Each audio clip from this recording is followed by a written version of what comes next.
أعوذ بالله من الشیطان الرجیم بسم اللہ الرحمن الرحیم۔ میں پناہ مانگتا ہوں اللہ تعالیٰ کی شیطان مردود سے۔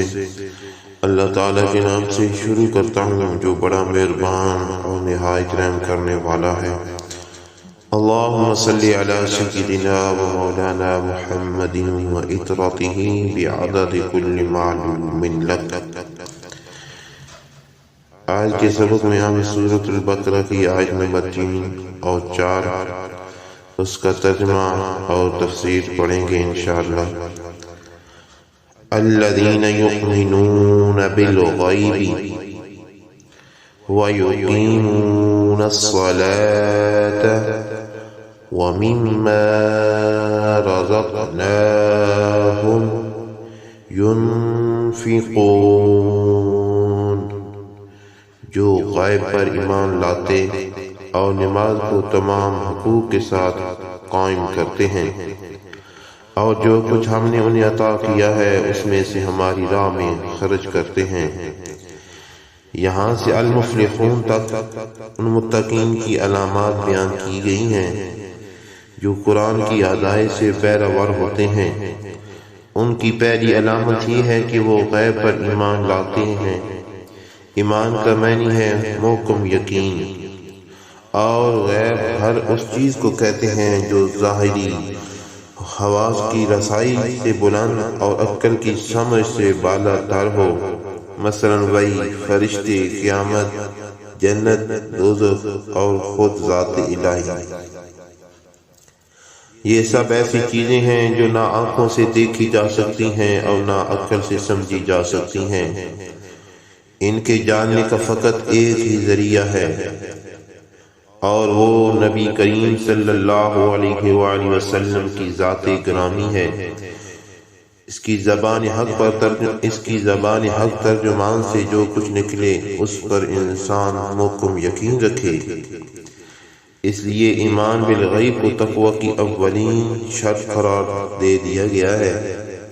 ان چیزوں کے علاوہ شریعت اسلامیہ کے وہ احکام جن کی حکمتوں کے سمجھنے سے انسانی عقل ابتدا میں قاصر رہتی ہے، یا وہ ارشادات جو اس کے ذاتی مفاد یا اس کے گروہی اور محدود وطنی منافع کے خلاف ہوتے ہیں، تو ایسے حکموں کو تسلیم کرنا بھی ایمان بالغیب میں داخل ہے۔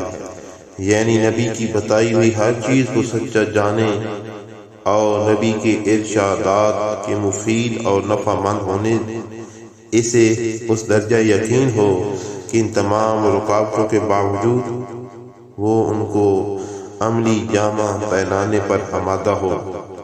اعتماد اور اطاعت کا یہ مقام جب تک کسی کو میسر نہیں ہوتا وہ قرآن کی ہدایت سے کوئی فائدہ نہیں اٹھا سکتا۔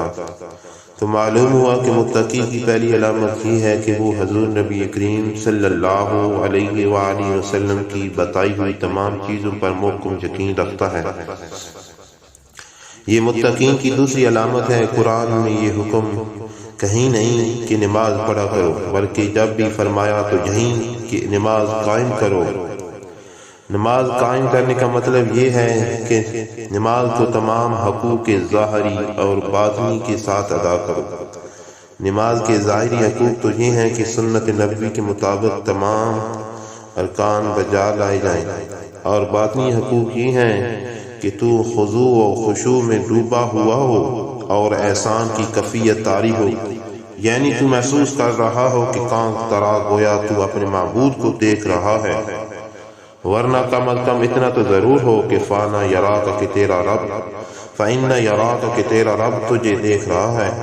اس ذوق و شوق سے ادا کی ہوئی نماز ہی وہ نماز ہے جس دین کا ستون اور مومن کی معراج فرمایا گیا ہے۔ لغت میں رزق کہتے ہیں حصہ اور بخشش کو، خواہ حسی ہو یا معنوی، مال، اولاد، علم و معرفت، اس لحاظ سے سب رزق ہیں، اور یہاں بھی رزق کا یہی لغوی معنی مراد ہے۔ اس آیت سے پتہ چلا ہے کہ جو کچھ کسی کے پاس مال و جاہ ہو، علم و عرفان ہو، کسی کا اپنا نہیں بلکہ سب اللہ تعالیٰ کا دیا ہوا ہے۔ نیز اللہ تعالیٰ کی خوشنودی اس میں ہے کہ وہ اس میں بخل نہ کرے، بلکہ جو ان نعمتوں سے محروم ہیں ان میں تقسیم کرتا رہے۔ دولت مند اپنی دولت سے، عالم اپنے علم سے، اور عارف اپنے روحانی فیوزات سے مستحقین کو مالا مال کرے۔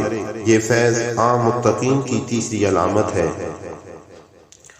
والذین یؤمنون بما انزل الیک وما انزل من قبلک وبالآخرة هم یوقنون، اور وہ لوگ جو آپ کی طرف نازل کیا گیا اور جو آپ سے پہلے نازل کیا گیا سب پر ایمان لاتے ہیں، اور وہ آخرت پر بھی کامل یقین رکھتے ہیں۔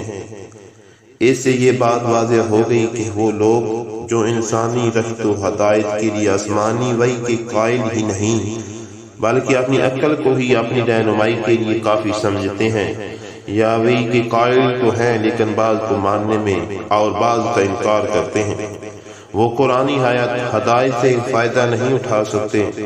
یہ چوتھی علامت ہے۔ اس آیت میں حضور نبی کریم صلی اللہ علیہ وآلہ وسلم کی ختم نبوت کی بین دلیل ہے، کیونکہ وہی جس پر ایمان لانا ضروری ہے وہ یا تو حضور کریم صلی اللہ علیہ وآلہ وسلم کے بعد بھی وہی نازل ہوتی ہے اور اس پر ایمان لانا ضروری ہوتا ہے۔ اس صورت میں آیت یوں ہوتی: اس آخرت کی زندگی کو صرف تسلیم کر لینا ہی کافی نہیں بلکہ اس کے ساتھ ایقان ضروری ہے۔ ایقان کہتے ہیں اتقان العلم من نطقاء الشک والشبہ، یعنی علم کی وہ پختگی جس میں شک و شبہ کا گزر نہ ہو۔ اور جب کسی چیز یا حقیقت کا علم اتنا پختہ ہو جاتا ہے تو وہ عقل، دل اور ارادے کو مسخر کر لیتا ہے۔ انسان اس کے خلاف نہ کچھ سوچ سکتا ہے اور نہ کچھ کر سکتا ہے۔ جب روز جزا کے ساتھ کسی کا علم یقین اس مرتبے پر پہنچ جاتا ہے تو عمل کی شعراء پر ہر قدم اٹھانے سے پہلے وہ ان نتائج کا اندازہ لگا لیا کرتا ہے جو اس پر مرتب ہونے والے ہیں۔ ہمیں اپنے قول و عمل میں جو افسوسناک تضاد دکھائی دے رہا ہے اس کی وجہ یہ ہے کہ ہمیں قیامت پر وہ ایقان نہیں جو اپنی قوت سے ہمارے عمل کو ہمارے قول سے ہم عام کرتے۔ اللہ تعالی ہمیں روز جزا پر یقین بخشے تاکہ قول و عمل کی کشمکش ختم ہو جائے جس نے ہمیں ذلت کی پستیوں میں دھکیل دیا ہے اور ہمارا تماشا دیکھنے والوں کو ورطہ حیرت میں ڈال رکھا ہے۔ اللہ تعالی مجھے اور آپ کو عمل کرنے کی توفیق عطا فرمائے، آمین۔